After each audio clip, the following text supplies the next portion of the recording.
자, 일반적으로 우리가 당신은 누구입니까? 라고 이렇게 질문을 받게 되면 대부분의 사람들은 자기의 이름을 이야기를 합니다.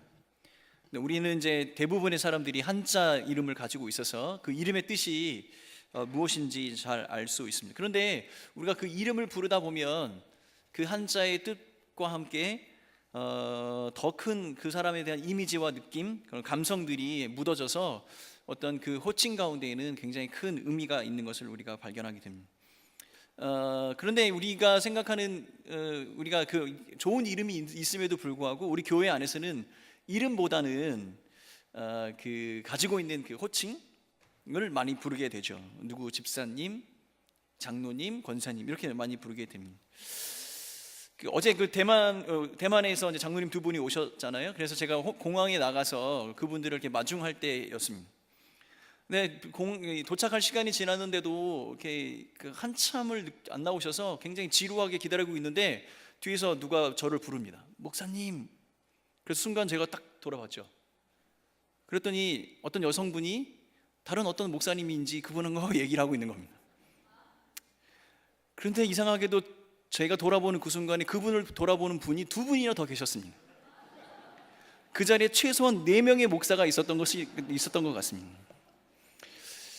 근데 목사라는 타이틀, 우리가 가지고 있는 이 호칭이 참 의미가 있고 우리가 하고 있는 일, 그리고 그가 하고 있는 그 사명을 대표하지만 때로는 그게 좀 정감이 안 갈 때가 있습니다.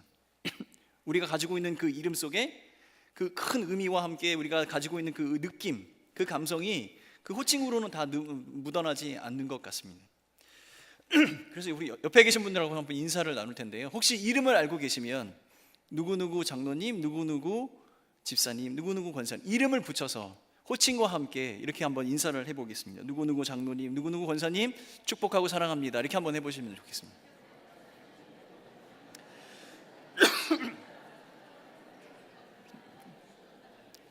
네, 보니까 뭐 고개만 이렇게 끄덕이시는 분은 옆에 계신 이름을 모르는 거예요 지금, 그죠? 자, 우리가 생각하는 것보다 이름 안에는요 굉장히 좋은 뜻도 있고 또 그 이름 안에는 우리가 가지고 있는 감정도 담겨져 있습니다. 그래서 이름을 혹시 알고 계신다면 앞으로도 그 이름을 많이 불러주시고 그 이름과 함께 하나님께 축복하며 그렇게 인사하고 했으면 좋겠습니다. 여러분, 우리가 가지고 있는 이 이름 있잖아요. 이름과 함께 각각의 사람들이 가지고 있는 독특한 어떤 그러한 요소들이 있습니다. 이런 것들은요 우리가 그 사람을 생각하면 떠오르는 그런 이미지도 있고 그 사람에 대한 여러 가지 생각들도 있습니다.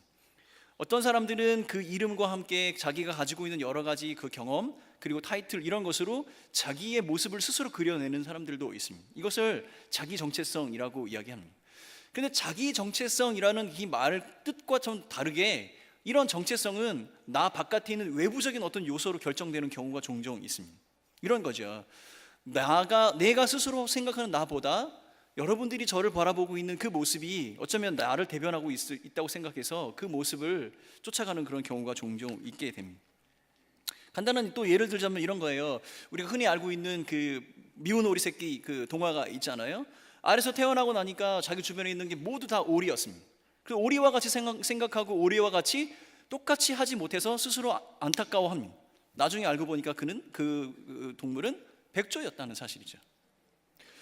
어쩌면 우리가 생각하고 있는 우리 스스로의 모습은 진짜 내가 알고 있는 나의 모습과 달리 외부적인 요소, 평가나 우리 공동체 안에서 서로 보여지는 모습으로 오히려 나를 스스로 판단하는 경우가 종종 있습니다. 그것이 건강한 모습이었고 긍정적인 피드백이라면 굉장히 도움이 많이 될 텐데 어쩔 때는 내가 알지 못하는 나의 단점이 더 부풀려져서 사람들이 나를 바라보는 그 관점과 시각 때문에 내가 움츠러들고 내가 어떤 사람인지 스스로를 까먹게 되는 그런 경우가 종종 있습니다.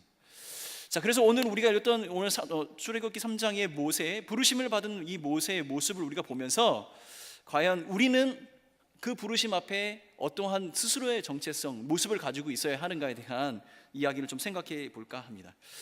전체적으로 오늘 우리가 읽었던 이 본문은요 모세와 하나님과의 대화하는 이야기예요. 그 대화를 기본적으로 하고 있는데 모세는 우리가 잘 알고 있다시피 그 살인을 범하게 됐고 그 살인으로 범한 것 때문에 이집트를 떠나서 미디안 광야에 미디안 광야로 도망쳐 오게 됐습니다. 근데 불행인지 다행인지는 잘 모르겠지만 그곳에서 사랑하는 짝꿍도 만나고 양치기로서 새로운 직업도 갖게 되고 거기서 평안하게 살고 있었습니다.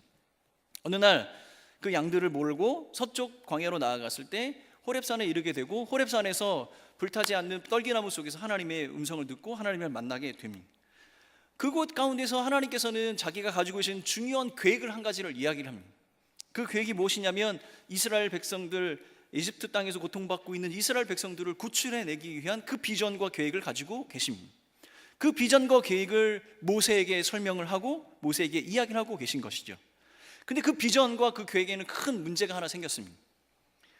출애굽기 3장 10절 말씀입니다. 시작. 이제 내가 너를 바로에게 보내어 너에게 내 백성 이스라엘 자손을 애굽에서 인도하여 내게 하리라. 자, 하나님께서 지금 자기의 비전에 대한 이야기를 하면서 지금 이 10절 말씀은 뭐냐면 그 비전을 이루어가는 구체적인 방법에 대해서 얘기를 하고 계신 거예요. 근데 그 방법이 무엇이냐면 모세, 내가 너를 바로에게 보내겠고 모세, 너를 이스라엘 백성의 인도자로 삼겠다라는 것입니다. 하나님의 큰 계획은 고통 가운데 있는 이스라엘 백성들을 이제 구출을 해내서 해방시킬 것인데 그것을 어떻게 이룰 것이냐면 내가 너를 바로에게 보내고 내가 너를 이스라엘의 인도자로 보내겠다라고 이야기하는 것입니다. 근데 왜 이것이 문제일까요? 이것이 왜 큰 문제이죠? 이 구절을 자세히 살펴보면 하나님께서 이루고자 하는 방법에는 그 계획은, 그 원하시는 그 비전과 계획은 틀림없고 훌륭하지만 그것을 이루는 방법에는 약간 문제가 있습니다. 왜냐하면 그가 선택한 방법, 모세를 통해서 이 일들을 이루어 가시는 방법은 전혀 지금 모세의 삶과 현재 모세의 삶과 연관이 되어 있지 않고 과거의 모세의 모습과 전혀 연결이 되지 않는 그런 상태입니다. 모세가 지금 스스로 알고 있는 자기의 모습과 전혀 다른 이야기를 지금 하고 계신다는 거죠. 모세가 지금 이렇게 얘기하는 겁니다. 하나님 알고나 계십니까? 지금 내가 어떤 상태인지 알고나 계시고 지금 그런 얘기를 하시는 겁니까? 그 반응이 그 다음 절부터 쭉 나오게 되는 겁니다. 하나님 지금 제가 어떤 상황인지 잘 알고 계세요? 딱 봐도 제가 모세가 아니어도 모세가 겪을 만한 두 가지 아주 중요한 큰 어려움이 있어요. 하나는 무엇이냐면 모세가 바로에게 보내져야 한다는 사실입니다.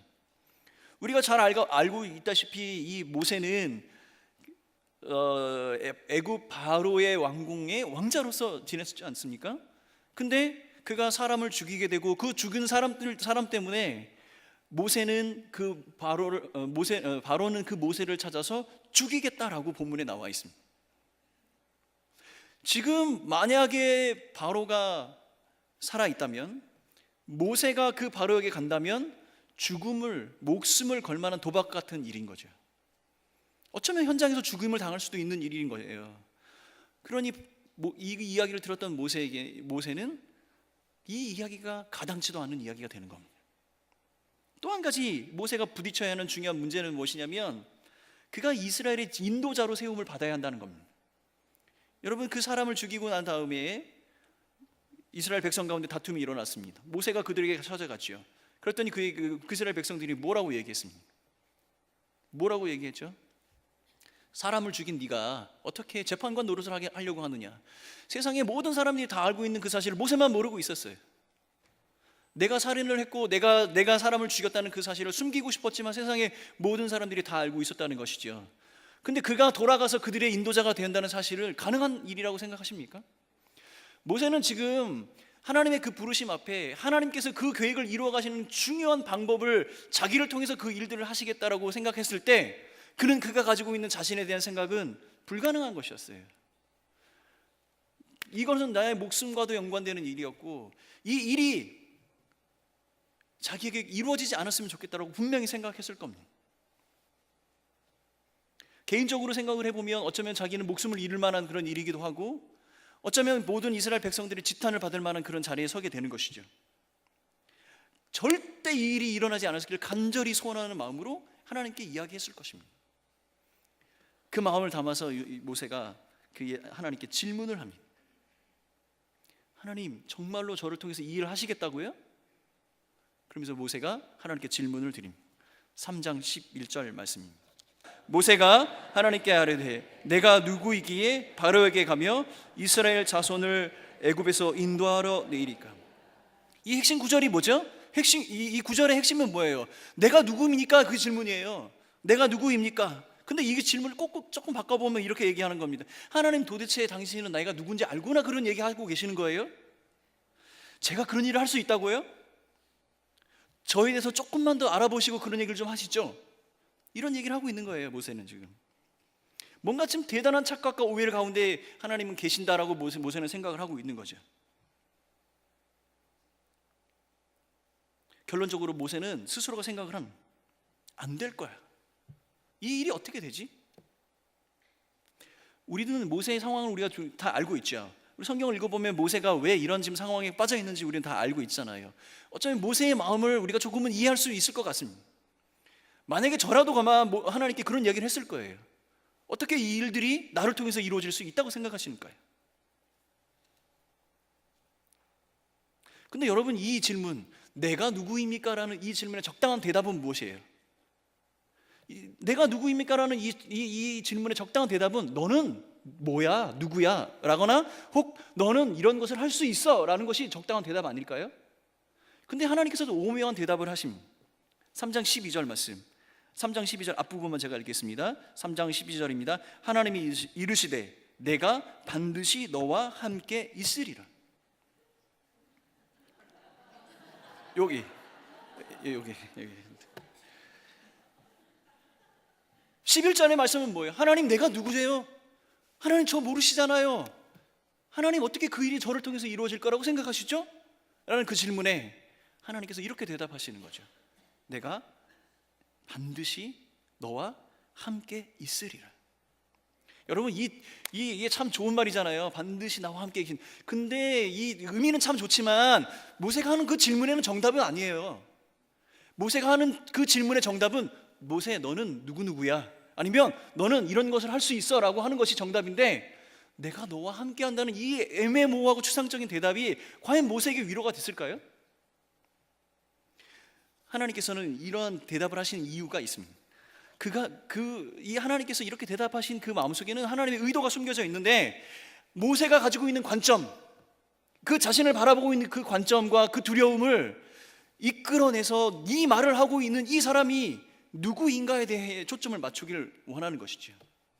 그래서 모세가 내가 누구입니까? 내가 누군지 아십니까? 라는 그 질문을 이렇게 바꾸기를 원하시는 거예요. 이 말씀을 하는 당신은 누구이십니까? 이 말씀을 지금 하고 계신 당신, 그분은 누구이십니까? 이 하나님의 의도가, 하나님께서 이렇게 자기를 스스로를 내가 너와 함께 한다고 이야기하시면서 모세의 관점들을 이끌어 너 자신이 바라보고 있는 스스로의 모습이 아닌 이 말씀을 하고 있는 내가 누구인가에 대해서 알길 원한다라고 이끌어가고 계신 겁니다. 근데 이 하나님께서 하신 의도가 정확하게 먹혀들었어요. 아주 정확하게 먹혀들었습니다. 13절 말씀, 우리 13절 말씀 같이, 3장 13절 말씀 같이 읽겠습니다. 시작. 모세가 하나님께 아뢰되 내가 이스라엘 자손에게 가서 이르기를 너희의 조상의 하나님이 나를 너희에게 보내셨다 하면 그들이 내게 묻기를 그의 이름이 무엇이냐 하리라. 내가 무엇이라고 그들에게 말하리이까. 지금 보세요. 모세가 다시 하나님께 질문을 드리고 있습니다. 그 질문의 내용이 무엇이냐면, 이제 내가 누구인가 그것에는 관심이 없어요. 당신이 만약에 그렇게 생각하신다면 내가 이스라엘 백성들에게 갈 텐데 그들에게 당신을 누구라고 내가 이야기를 해야 됩니까? 당신의 이름이 무엇입니까? 라고 묻고 싶습니다. 이제 모세의 관점이 바뀌었어요. 모세가 생각하는 것이 바뀐 거예요. 나는 어떤지 잘 모르겠고, 그렇다 치더라도 그러면 이 말을 하고 계신 당신은 누구이십니까? 내가 이스라엘 백성들에게 무엇라고 당신을 소개하면 되겠습니까? 하나님께서 의도하고 계신 대로 너 스스로가 어떤 것인가, 어떤 사람인가에 대한 그 두려움 앞에 서 있는 그 모세를 이끌어 너에게 말씀하시는 그 하나님이 누구인가를 깨닫기를 원하시며 그 관점을 끌어가시는데, 모세는 그것이 궁금해지기 시작한 겁니다. 그리고 내가 이야기해야 할 그 하나님이 어떤 분인지 알고 싶어졌던 겁니다. 그래서 질문하는 거죠. 내가 이스라엘 백성들 앞에 갈 때 당신의 이름을 무엇이라고 해야 합니까? 이것이 하나님께서 모세에게 가르쳐주고 싶으셨던 겁니다. 근데 더 심오한 일이 벌어집니다. 더 갈수록 이해가 안 돼요. 3장 14절 말씀 우리 같이 읽겠습니다. 모세가 하는 이 질문의 답입니다. 내가 누구냐? 이 말을 하고 있는 하나님이 어떤 분이냐는 것에 대한 질문의 답입니다. 14절 말씀입니다. 시작. 하나님이 모세에게 이르시되 나는 스스로 있는 자니라. 또 이르시되 너는 이스라엘 자손에게 이같이 이르기를 스스로 있는 자가 나를 너희에게 보내셨다 하라. 하나님께서 나는 스스로 있는 자 이렇게 이야기합니다. 예흐와 아쉐르 예흐와. 이 말씀은요 사실은 우리 인간의 개념으로요 설명이 좀 부족합니다. 스스로 계신 자. 이것은 이렇게 생각할 수 있겠습니다. 하나님께서는 창조주이시며 세상의 어떤 그 개념과 원리로도 설명이 되지 않는 분이며 절대적이고 완전하고 독립적이신 분이라는 사실입니다. 세상의 어떠한 존재들, 어떠한 논리로 하나님에 대해서 설명할 수가 없는 것입니다. 그는 완전히 완전하신 분이며 스스로 계시며 모든 원리를 초월하고 계시고 모든 존재의 근원이고 그 기준이 되시는 분이 바로 하나님이 되시는 겁니다. 자기가 그 하나님이라고 이렇게 이야기를 합니다. 세상의 사람들은요 자기가 알고 있는 지식과 그 법칙을 가지고 모든 것을 알고 있다고 설명할 수 있다고 이야기를 합니다. 그래서 사람들은 많은 종교를 만들어내고 그 종교 가운데 신들은 이렇다라고 이야기를 합니다. 그런데 그 모든 개념이나 어떤 것으로도 설명이 안 되는 것이 바로 스스로 혼자 계신 하나님이신 것이에요. 자, 지금 우리가 이 말씀은요 그 모세와 하나님과의 대화라고 얘기했습니다. 자, 한번 정리를 해볼까요? 하나님께서 큰 원대한 계획을 이야기를 하십니다. 그런데 그 계획을 감당해야 할 모세는 자기가 이 일들을 감당할 수 없을 거라고 생각합니다. 그래서 묻습니다. 하나님 내가 누군지 아세요? 그러니 하나님께서 뭐라고 대답하시냐면 내가 너가 누구인가는 상관없고 이 말을 하는 내가 누구인가 너에게 가르쳐주고 싶다. 이 말을 하는 나는 스스로 있는 하나님이다. 이것을 가르쳐주고 싶으신 거죠. 그러면 이 우문이 왔다 갔다 하는 이 질문의 핵심은 무엇이냐면 네가 가지고 있는 너 스스로에 대한 생각과 이 세상을 바라보는 모든 관점이 아무 소용없고 그것 가운데 나 스스로 있는 이 하나님이 너와 함께 한다. 내가 너를 보낸다. 이것이 하나님께서 모세에게 하고 싶으셨던 메시지, 이야기인 것이죠. 결국은 모세 자기 스스로를 바라보며 자기가 범했던 실수와 고통과 어려움 가운데 거하며 스스로 아무것도 할 수 없다라고 생각하는 그 자신에게 너 자신이 맞다. 너는 네 스스로 아무것도 할 수 없다. 그러나 스스로 계신 이 하나님이 너를 붙들고 너를 보낼 것이다. 이것을 지금 말씀하고 계신 겁니다. 여기에는 중요한 개념이 하나 있습니다. 인간 모세가 바라보는 스스로의 모습과 스스로 해야 할 많은 일들을 이제 하나님의 관점으로 바라보아야 되는 것입니다. 저는 이것을 인간 모세가 하나님의 모세가 되는 과정이라고 생각을 합니다. 하나님의 모세라는 이야기는 무엇이냐면 하나님으로 말미암아 그의 존재의 의미가 달라지고 그 하나님으로 말미암아 그들이 행해야 할 사명과 인생의 목표가 달라지는 그것이 바로 하나님의 사람이고 모세는 바로 그 하나님의 모세가 되어야 하는 과정을 겪고 있는 겁니다. 그러면 하나님의 모세, 하나님 그 존재의 의미를 변화시키시고 사명을 변화시키고 하나님께서 주시는 그 완전 주권 가운데 그의 삶들을 이끌어 가시는 그 하나님이 그와 함께 하시는 사람, 그와 함께 하신다면 그는 하나님의 사람이 되는 것인데 이 하나님의 사람에게 주시는 축복이 있습니다. 그것이 바로 15절에 나와 있습니다. 15절 말씀 같이 한 목소리로 읽겠습니다. 시작. 하나님이 또 모세에게 이르시되 너는 이스라엘 자손에게 이같이 이르기를 너는 조상의 하나님 여호와 곧 아브라함의 하나님 이삭의 하나님 야곱의 하나님께서 나를 너희에게 보내셨다 하라. 이는 나의 영원한 이름이요 대대로 기억할 나의 칭문이라.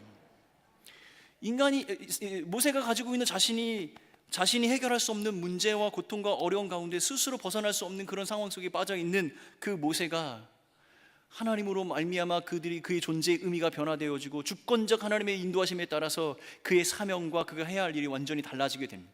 이것이 하나님의 모세가 되는 것입니다. 하나님의 사람이 되는 것입니다. 그 하나님의 사람이 된 사람들에게는 또한 하나님께서 하나님이 되어 주시는 겁니다. 오늘 15절의 말씀에 보면 하나님께서 이렇게 너희들이 대대로 기억해야 할 나의 이름에 대해서 이야기를 하며 나는 아브라함의 하나님, 이삭의 하나님, 야곱의 하나님이다. 넌 그것을 기억하라. 나는 모세 너의 하나님이 될 것이다. 이것이 하나님의 사람이 된 모세에게 주시는 축복이라는 사실입니다. 결론적으로 오늘의 말씀을 쭉 읽어보면 하나님께서는 모세를 하나님의 주권적인 섭리를 가운데 이끌어 가시고 그가 반드시 이루고 성취해야 할 그 사명 가운데 세워주십니다. 이것은 그가 스스로 무엇인가 할 수 있어서 하는 것이 아니고 능력을 갖추어서 겸비되어서 되는 것이 아니라 하나님께 붙들림 바 되었을 때 이것이 가능하게 되는 것이죠. 저는 이것을 하나님의 사람이 되는 것이라고 이야기하고, 하나님의 사람이 된 사람들은 그 하나님께서 그 사람의 하나님이 되어 주시는 겁니다. 여러분, 이것을 대대로 기억하라고 했습니다. 대대로 기억하라는 사실은 무엇이죠? 이것이 절대 변하지 않는 진리 가운데 우리 가운데 지속적으로 내려온다는 사실입니다. 대대로 기억해야 한다는 이야기는 성경이 기록된 그때만 기억하는 것이 아니라 성경을 읽고 있는 우리도 이 사실을 기억해야 한다는 사실을 가르쳐주고 있는 것입니다. 사랑하는 성도 여러분, 우리는 현재를 살아가지만 이 말씀 속에 기록된 약속의 말씀을 붙드는 여러분들이 되시길 바라겠습니다. 하나님의 사람, 하나님의 성도가 될 때 그 하나님께서 나의 하나님, 우리의 하나님이 되어 주십니다. 그 축복을 누리시는 여러분들이 되시길 바라겠습니다. 우리 교회가 감당해야 될 많은 사역이 있어요. 여러분, 저는 매주 한 주 이렇게 예배가 진행되어지고 이렇게 함께 모여서 예배 드리고 함께 우리가 감당해야 될 사역이 한 주 넘어갈 때마다 얼마나 감사한지 모르겠습니다. 이 예배가 이루어지기 위해서 오늘 하루 온전한 예배를 이루기 위해서 수많은 곳에서 수고하고 헌신하시는 분들이 계십니다. 그분들의 수고와 노력이 없이는 이러한 예배가 이루어지지 않고 이러한 은혜가 우리한테 이루어지지 않는다는 것을 잘 알고 있습니다. 그럼 모든 분들에게 감사를 드립니다. 그런데 우리가 정말로 감당해야 할 단 한 가지 사역이 있다면 저는 그것을 사랑방이라고 생각합니다. 사랑방 교회를 세워가는 것입니다.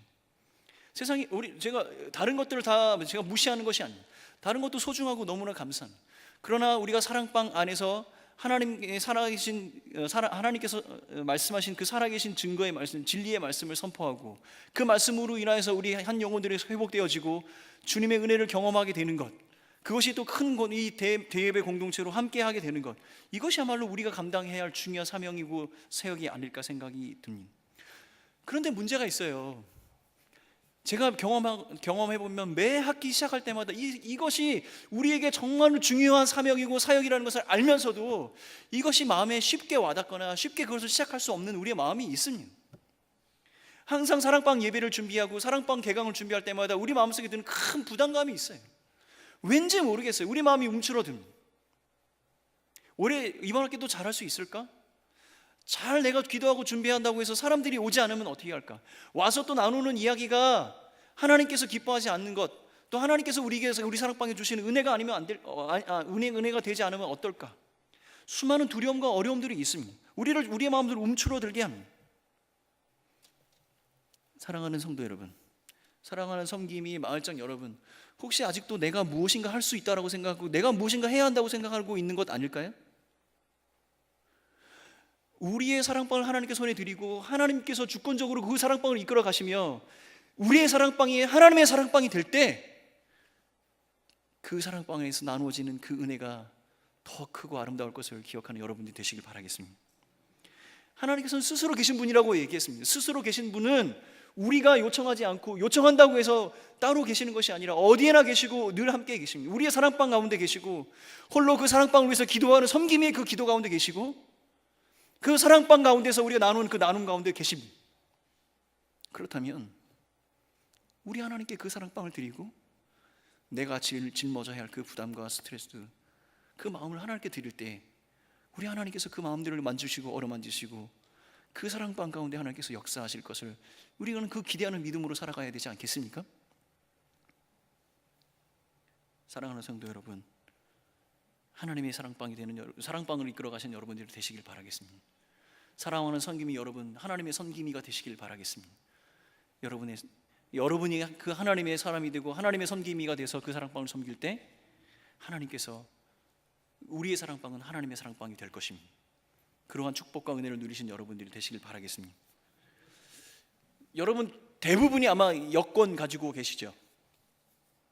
여권 가지고 계시죠? 여권 이렇게 사진 한번 딱 펼쳐보세요. 깜짝 놀라실 겁니다. 언제 이런 사진을 찍었는지. 근데 여러분 우리나라 여권이요, 전 세계 189개국에서 비자 없이 사용할 수 있는 세계에서 두 번째로 가장 강력한 힘을 가진 여권이랍니다. 그런데 여러분 그 여권 그 표지를 딱 펼쳐보면요, 여러분 첫 페이지에 뭐가 써 있는지 아세요? 여기에 그렇게 쓰여 있습니다. 이 여권을 소지한 대한민국 국민이 아무 지장 없이 통행할 수 있도록 하여 주시고 필요한 모든 편의와 보호를 베풀어 주실 것을 관계자 여러분께 요청합니다. 대한민국 외교부 장관 하고 도장이 딱 찍혀 있습니다. 이 여권을 가진 사람은 대한민국 국민이 확실하니까 여러분 대한민국 국민으로서 누려야 할 권리를 여러분 베풀어 주시길 바랍니다라고 써 있습니다. 전 세계 189개국을 방문했을 때 한국 사람만이 누릴 수 있는 특권입니다. 사랑하는 성도 여러분, 하나님의 사람만이 누릴 수 있는 특권이 있습니다. 하나님께 붙들림 받은 사람만 누릴 수 있는 그 특권이 있습니다. 그것이 우리의 정체성이고 우리가 품어야 할 우리의 마음입니다. 모세가 자기 스스로의 생각과 스스로의 마음대로 바라봤을 때 아무것도 할 수 없다고 생각하고 하나님께서의 그 부르심을 거부하고 하나님께서 그 부르심을 인정하지 못했던 그 마음을 주님 여러분 기억하시길 바라겠습니다. 하나님께서 우리에게 가르쳐 주시는 것은 우리는 하나님의 사람이고 하나님의 선김이고 하나님의 성도임을 기억하고 그 하나님의 백성이 하나님 앞에 온전함을 다할 때 그 하나님께서 우리의 하나님이 되신다는 것을 기억하는 여러분들이 되시길 바라겠습니다. 세상의 두려움과 어려움과 문제만을 생각하고 그것에 매달려 있는 사람은 문제적 사람이 되는 겁니다. 그런데 하나님께서 행하실 것을 기대하고 그 하나님 붙들고 있는 사람이 바로 하나님의 사람이 되는 것입니다. 사랑하는 성도 여러분, 우리 하나님의 손길들을 붙드는 여러분들이 되시길 바라겠습니다. 우리 사랑방의 문제를 주님께 의탁합니다. 하나님께서 하십니다. 내 생각과 내 마음과 내가 할 수 있는 것보다 더 큰 일을 하실 그 하나님께서 행하시도록 그분께 맡겨드려야 합니다. 우리 사랑방 식구들, 우리가 안고 있는 문제의 기도 제목들, 하나님 우리가 넘어가야 할 큰 장벽들, 그 모든 것을 하나님께 맡기시는 여러분들 되시기 바랍니다. 하나님의 섬김이 하나님의 마을장, 하나님의 사랑방이 되시기를 예수님의 이름으로 축원합니다. 마지막으로 여러분한테 질문을 드리겠습니다. 여러분은 누구이십니까? 여러분은 누구이시길 원합니까? 여러분 하나님의 장로님, 하나님의 권사님, 하나님의 집사님, 하나님의 마을장, 하나님의 성김이, 하나님의 성도가 되시기를 예수님의 이름으로 축원합니다. 같이 기도하겠습니다. 사랑하는 하나님 아버지, 모세가 큰 부르심 앞에 섰을 때 자기의 자신을 바라보며 내가 할 수 없는 수만 가지 생각과 이유를 생각해내었을 것입니다. 그러나 하나님께서 원하시는 것은 그가 바라보고 있는 그의 모습이 아니라 그에게 말씀하시는 그 하나님이 어떤 분이신지 깨닫기를 원했습니다. 하나님, 우리에게 맡겨주신 사랑방, 우리에게 맡겨주신 이 사역, 우리에게 맡겨주신 이 교회, 하나님의 사람으로 하나님께서 행하시는 그 놀라운 손길들을 바라보며 믿음의 길 걸어가는 우리 모두가 될 수 있도록 축복하여 주시옵소서. 우리가 가지고 있는 문제와 우리가 가지고 있는 기도 제목과 우리가 가지고 있는 바람보다 더 크고 아름다운 주님의 역사가 우리 가운데 있음을 기억하며 하나님의 행하신 손길을 붙드는 우리 모두가 될 수 있도록 축복하여 주시옵소서. 감사하며 이 모든 말씀 예수님의 이름으로 기도합니다.